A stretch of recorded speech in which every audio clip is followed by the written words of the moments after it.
Bismillahirrahmanirrahim. Assalamualaikum warahmatullahi wabarakatuh. Ketemu lagi dalam acara Netizen Bertanya Ustadz Menjawab bersama aku, Anelis Larsati Gufron atau biasa disapa Ara. Nah, tentunya aku nggak sendiri karena di sini ada Ustadz kita yang keren namanya Ustadz Nasrullah atau biasa disapa Ustadz Nas. Halo Ustadz, Assalamualaikum. Waalaikumsalam warahmatullahi wabarakatuh, Mbak Ara. Gimana nih kabarnya Ustadz? Alhamdulillah baik, Mbak Ara bagaimana? Alhamdulillah baik. Ya. Ustadz, udah siap belum nih sharing ilmunya kepada pemirsa TV-mu? Siap, insya Allah. Oke, baik. Pemirsa TV-mu disimak baik-baik ya, karena kita bakal belajar dengan cara yang asik dan tentunya menyenangkan, dengan menyapa dan mendengarkan video-video pertanyaan netizen. Dan jangan lupa ya untuk follow Instagram kita @netizenbertanya-tvmu. Oh ya Ustadz, kita juga mengajak semua pemirsa TV-mu nih, baik orang tua, mahasiswa, semuanya bisa mengirimkan video pertanyaannya atau DM ke Instagram kita ya. Nah, kali ini kita mau bahas dengan tema ziarah kubur bukan mistis, tapi jadi reminder hidup nih Ustadz. Nah, apalagi banyak nih di Indonesia percaya yang namanya mitos-mitos. Nah, tentu banyak yang bilang kalau ziarah kubur ini untuk doa lah, untuk wanita nggak boleh ziarah lah. Itu tuh bener apa enggak sih? Dan kita juga sudah menerima DM pertanyaan dari netizen. Langsung aja yuk kita lihat berikut ini.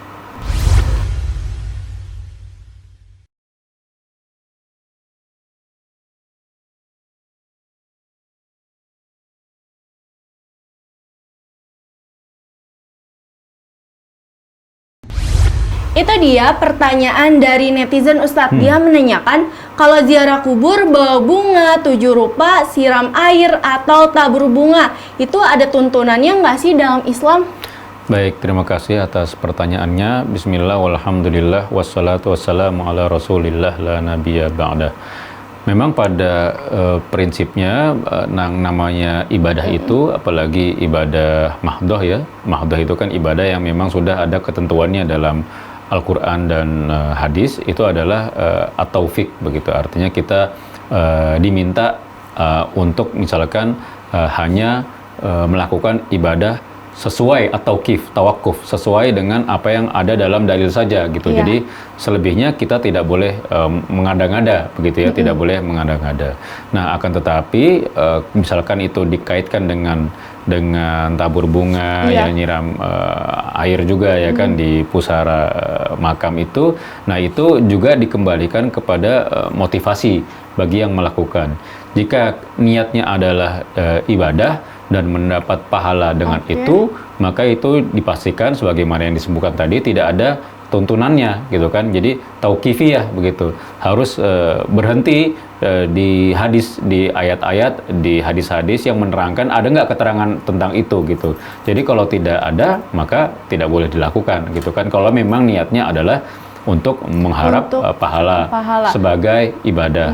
Akan tetapi di Muhammadiyah juga memandang bahwa jika itu bagian dari tradisi, ya sekedar adat yang tidak berharap pahala dari situ, maka juga diperbolehkan karena itu hal yang dimubahkan begitu. Jadi kembali ke motivasinya gitu ya. Jika dia punya niat agar itu mendapat pahala, maka itu yang dinamakan tidak ada tuntunannya secara syar'i.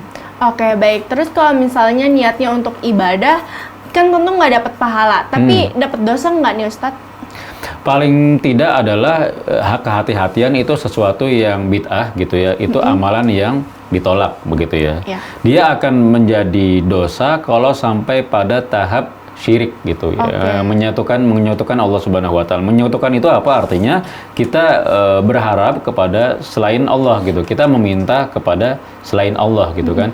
Jadi misalkan dengan tabur bunga itu punya pandangan bahwa dengan itu bisa bernilai ibadah, maka itu tertolak, itu tidak sampai dosa. Akan tetapi sebaliknya jika naik level satu atas dengan tabur bunga itu, kemudian dia juga sekalian meminta berdoa permohonan kepada si mayitnya gitu kan, maka itu yang kemudian dikhawatirkan bisa kepada tahap syirik dan itu yang berbahaya untuk persoalan akidah gitu ya. Oke Ustadz, terus ada nggak sih adab-adab kalau lagi di ziarah kubur gitu Ustadz?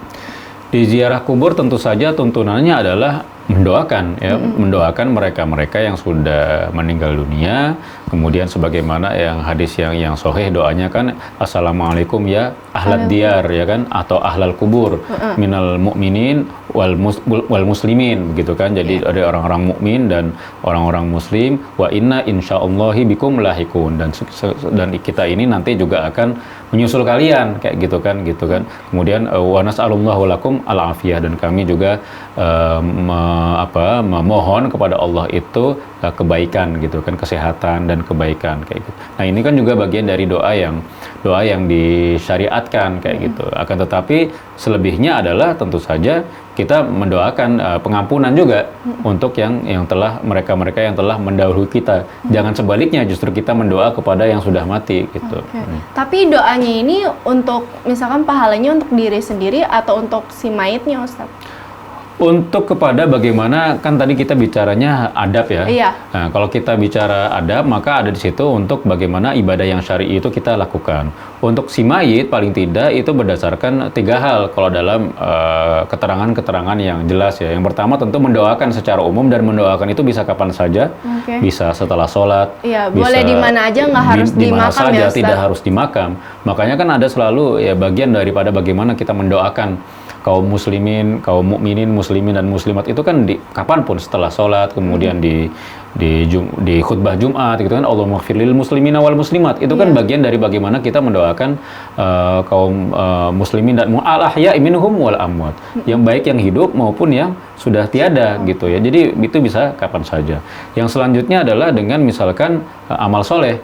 Nah, amal solehnya ini tergantung dia apakah itu amal solehnya adalah amal soleh sedekah, itu jelas bisa dilimpahkan untuk yang telah meninggal dunia. Kemudian misalkan haji itu juga bisa dilimpahkan untuk yang telah meninggal dunia. Tetapi yang jadi perdebatan adalah ngaji gitu ya, baca Quran segala macam gitu. Apakah itu sampai atau tidak? Nah, itu perdebatan. Paling tidak adalah itu tidak ada keterangan yang jelas gitu. Pada akhirnya kita perlu cukupkan dengan hal-hal yang memang sudah jelas dan sudah benar-benar qot'i, bisa macam-macam itu, bisa sedekah, bisa kemudian atau kurban juga bisa, kemudian juga bisa tadi menghajikan jika belum haji dan lainnya. Oke, baik Ustadz, terima kasih atas jawabannya. Ustadz, kita jeda dulu pemirsa, kita jeda sejenak, kita akan segera kembali setelah jeda yang berikut ini. Pemirsa, terima kasih masih bersama kami dalam acara Netizen Bertanya Ustadz Menjawab. Nah Ustadz, kita masih ada nih pertanyaan dari netizen. Langsung aja yuk kita lihat berikut ini.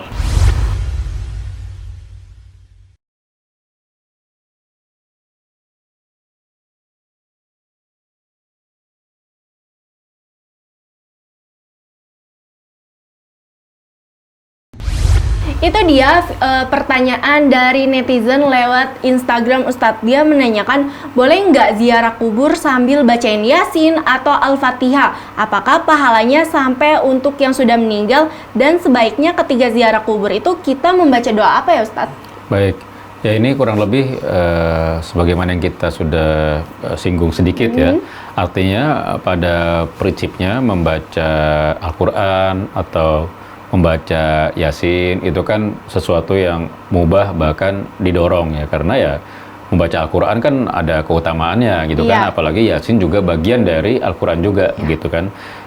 Nah, kalau kayak misalkan sekedar itu, nantinya yang perlu kita yakini adalah itu ya tentu dimubahkan gitu, itu dibolehkan. Akan tetapi kalau keyakinan yang kedua, apakah itu sampai kepada mayit, ini yang kemudian diperdebatkan ke sohibul kuburnya begitu kan, bahwa itu kemudian itu dimubahkan dan kita baca untuk diri kita sendiri, ya itu jelas tidak masalah gitu kan. Tetapi kalau misalkan itu kita punya keyakinan itu sampai kepada si ahli kubur, si mayit, nah ini yang kemudian nanti akan menjadi sia-sia gitu, akan menjadi sia-sia karena ini lagi-lagi perkara ibadah, dan ibadah itu harus bentuknya adalah apa ada dalam Al-Quran dan dalam hadis. Ibadah yang mahdoh ya, kecuali ibadah yang ghairu mahdoh. Ghairu mahdoh kan artinya yang tidak ada dalam Quran dan hadis, misalkan apa, orang bekerja itu bisa jadi ibadah, tetapi ibadah yang ghairu mahdoh kan, pekerjaannya macam-macam, ada menjadi pembawa berita, yang dalamnya Nabi nggak ada pembawa berita, makanya tidak ada dalilnya gitu kan, tapi itu bisa menjadi ibadah gitu kan, karena ya itu ibadah ghairu mahdoh. Nah kalau misalkan tadi perkara ibadah yang sifatnya ritual kayak gitu, keagamaan, dan kita berharap itu ada nilai pahalanya, itu harus bersumber kepada Al-Quran dan hadis. Artinya jika tidak ada maka kita cukupkan itu, dan itu nanti menjadi sesuatu yang tidak ada tuntunannya, yang kemudian dikatakan bid'ah, itu sesuatu yang hal baru gitu. Karenanya apa yang perlu kita lakukan adalah selain mendoakan mayit dengan keselamatan tadi, assalamualaikum kan doa untuk mendapatkan keselamatan juga, kesejahteraan. Keselamatannya ini juga bisa macam-macam. Ketika dia sudah selesai di dunia, maka keselamatan di akhirat, keselamatan di alam barzakh, keselamatan nanti di yaumul hisab kayak gitu juga bisa menjadi menyertai karena doa-doa kita gitu kan. Assalamualaikum ya ahlul kubur atau ahlad diyar tadi gitu. Itu yang seharusnya kita lakukan, dan sebenarnya itu sudah cukup gitu. Kalaupun mau berlama-lama ya berlama-lama lebih kepada bagaimana itu bisa mengingat kematian gitu. Tudzakirul maut. Tidak apa bersolawat, membaca Al-Quran, tetapi lagi-lagi kita tidak bisa berekspektasi bahwa itu sampai pahalanya kepada sampai ke mayit. Terus apa nih Ustadz yang menjadi agar mayit ini mendapatkan pahala nih Ustadz walaupun dia udah nggak hidup lagi Ustadz? Ya itu secara umum kan yang semua seorang hamba itu amalnya akan terputus ya kan, kecuali tiga itu kan, in qata'a amaluhu illa thalath gitu kan, ala ilmun yuntafa bihi, jadi ilmu yang bermanfaat ya kan, ilmu yang bermanfaat, kemudian waladun soleh gitu, anak yang soleh, kemudian ada sodakoh jariyah. Jadi semuanya itu, tiga-tiganya itulah yang menjadi kemudian nanti bisa memberikan benefit ya bagi kita ketika kita telah meninggal dunia, dan bagi yang mereka yang telah mendahului kita gitu kan. Ilmunya maksudnya apakah dia punya misalkan mengajarkan ya kan, apakah dia punya tulisan, buku yang kemudian diwarisi oleh generasi ke generasi. Nah ini maksudnya ilmu jariah juga, ada sedekah jariah, ada ilmu jariah, ilmu yang terus mengalir manfaatnya. Maksudnya ilmu yang bermanfaat kan begitu. Jadi dia punya warisan ilmu karya, dan juga diwariskan dari oleh murid ke murid-muridnya. Nah itu artinya ketika hidup maka perlu juga melakukan bagaimana sesuatu yang investasi kebaikan kayak gitu. Yang kedua waladun soleh. Nah anak yang soleh ini yang mendoakan orang tuanya gitu kan. Makanya dari kecil kan ya selalu diminta dilatih untuk bagaimana doa kepada orang tua. Nah doa anak soleh kepada orang tuanya ini yang benar-benar memang ada dalilnya, yang jelas, yang qot'i, daripada yang tadi baca Yasin atau Al-Fatihah atau baca Quran di kuburan dengan berharap itu sampai ke mayit. Jadi yang pasti-pasti aja lah gitu kan.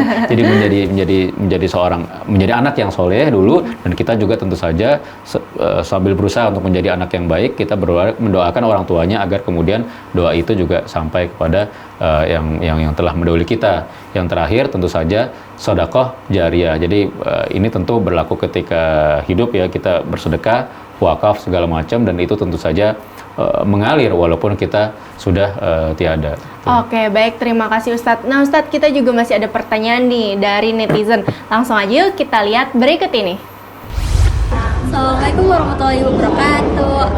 Saya Zara Putri. Saya ingin bertanya Pak Ustadz, ada tanggapan itu ziarah kubur itu ada baiknya itu di hari Jumat atau di malam Jumat Pak Ustadz? Nah itu ada kelebihan khususnya nggak Pak Ustadz? Terima kasih. Itu dia pertanyaan dari netizen Ustadz. Dia menanyakan, ada anggapan ziarah kubur sebaiknya dilakukan pas malam Jumat atau hari Jumat. Benar nggak sih Ustadz? Ada keutamaan khusus nggak? Oh ya, ini juga ya berkaitan dengan persoalan ibadah ya. Lagi-lagi bahwa keyakinan-keyakinan, anggapan-anggapan itu perlu disandingkan ya, dicari dalilnya gitu ya, petunjuk-petunjuknya, tuntunannya dari Nabi Shallallahu Alaihi Wasallam, karena Nabilah yang kemudian menjelaskan apa yang disampaikan oleh Allah, oleh wahyu, dan kemudian Nabilah yang paling otoritatif ya menjelaskan tentang perkara agama ini.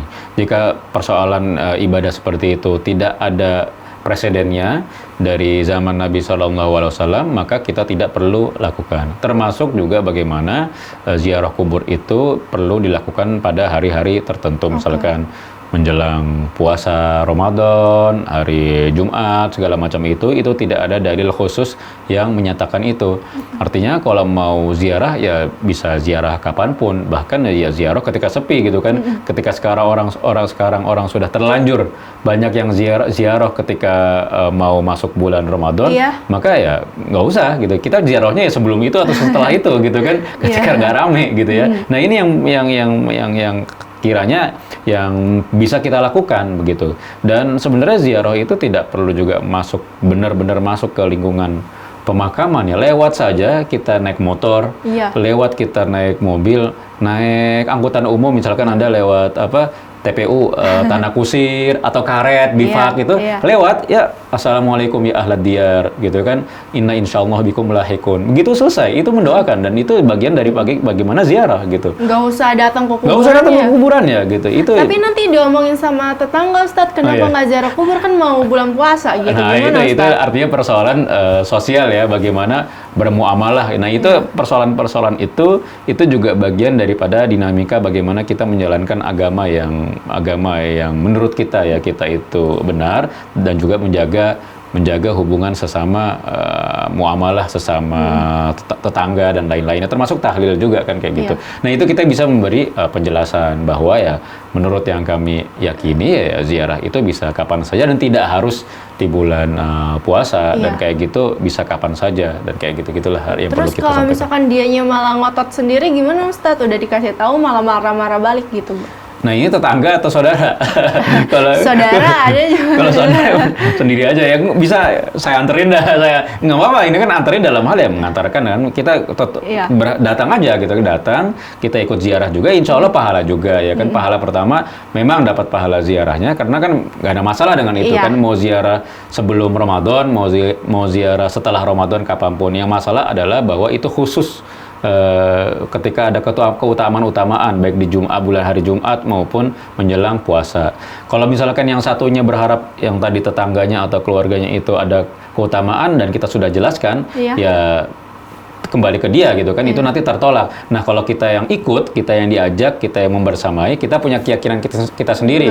Kita ikut, pertama adalah ini memang ziarah itu juga dibolehkan gitu kan, mengingat kematian, dan yang kedua adalah membuat orang senang gitu karena kita diajak dan untuk menemani ya kan, dia senang, kita ngajak, ya udah selesai permasalahan. Insya Allah win-win ya, sama-sama senang lah gitu. Oke, baik, terima kasih Ustadz. Nah Ustadz, kita jeda dulu pemirsa, kita jeda sejenak, kita akan segera kembali setelah jeda yang berikut ini.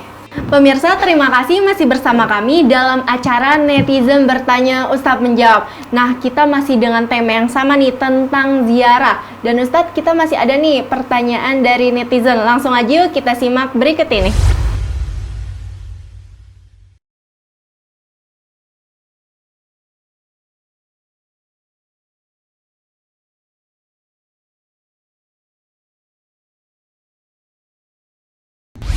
Itu dia pertanyaan dari netizen. Netizen nanya kayak gini, Ustadz, gimana kalau ada orang yang ziarah tapi malah minta-minta doa atau pertolongan ke orang yang sudah meninggal nih Ustadz? Baik, terima kasih atas pertanyaannya.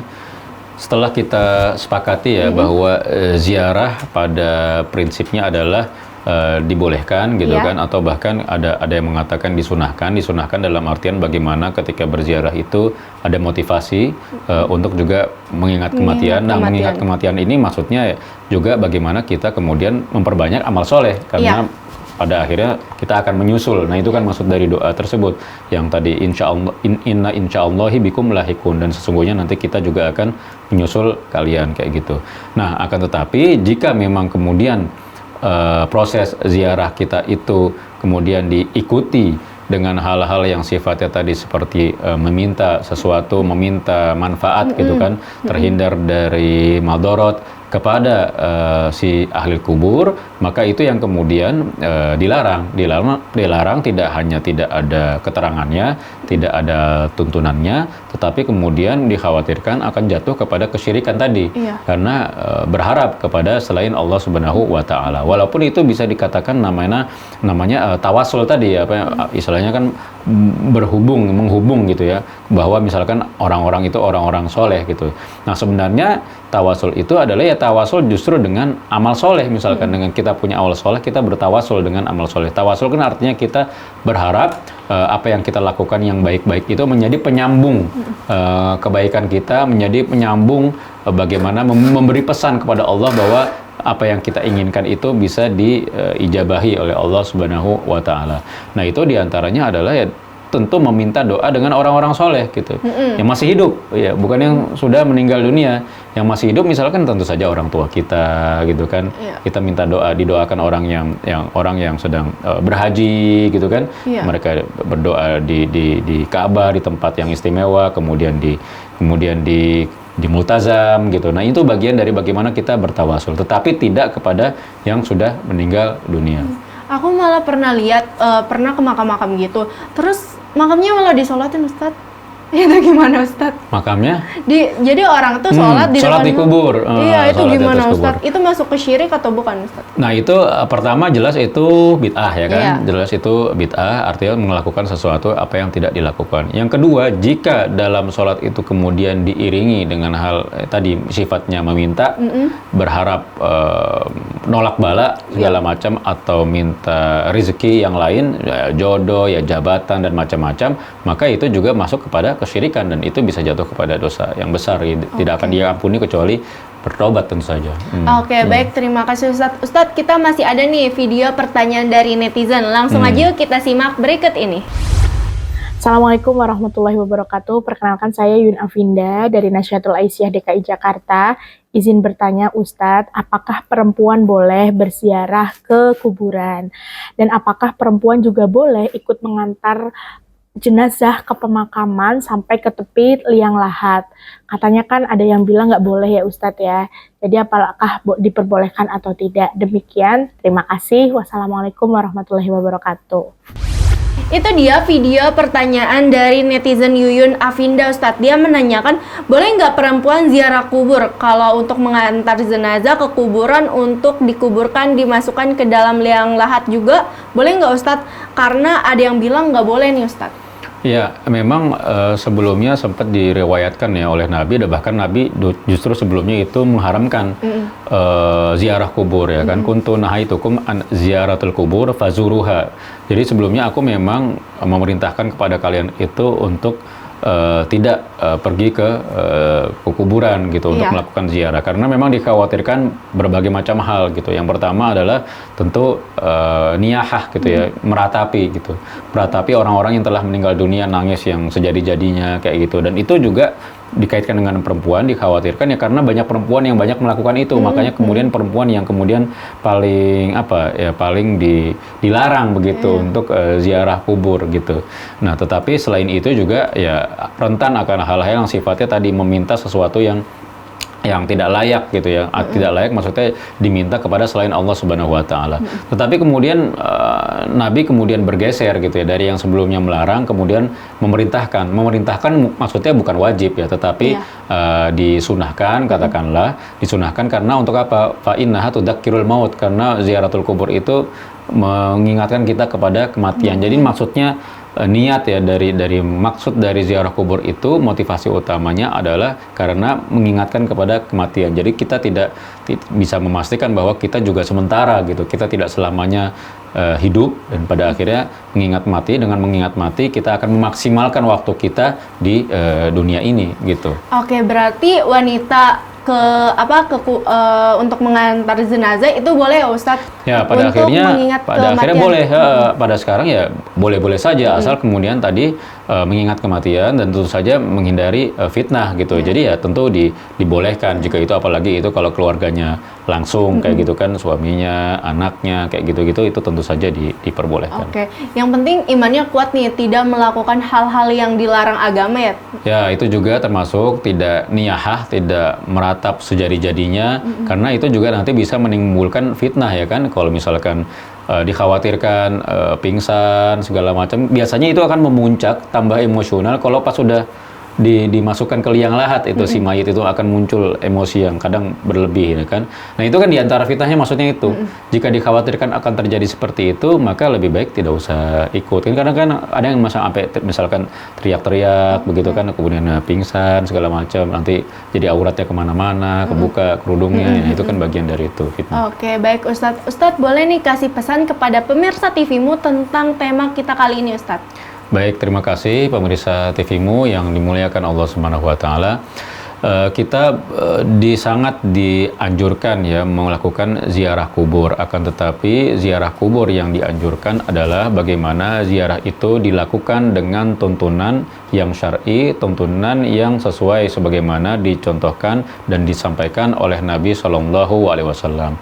Di antaranya adalah bagaimana ketika kita melakukan ziarah kubur itu tentu mendoakan si ahli kubur dengan doa yang penuh dengan kebaikan, dan bukan justru sebaliknya kita yang berdoa kepada si ahli kubur agar mendapat manfaat dan lain-lain, karena ini dikhawatirkan selain itu adalah merupakan hal-hal yang dilarang oleh agama, artinya tidak ada contohnya, dalam tanda kutip itu disebut dengan bid'ah juga, tetapi itu juga bisa dikhawatirkan jatuh kepada kesyirikan yang mana nanti dosa itu tidak akan diampuni kecuali kita bertobat kepada Allah Subhanahu wa taala.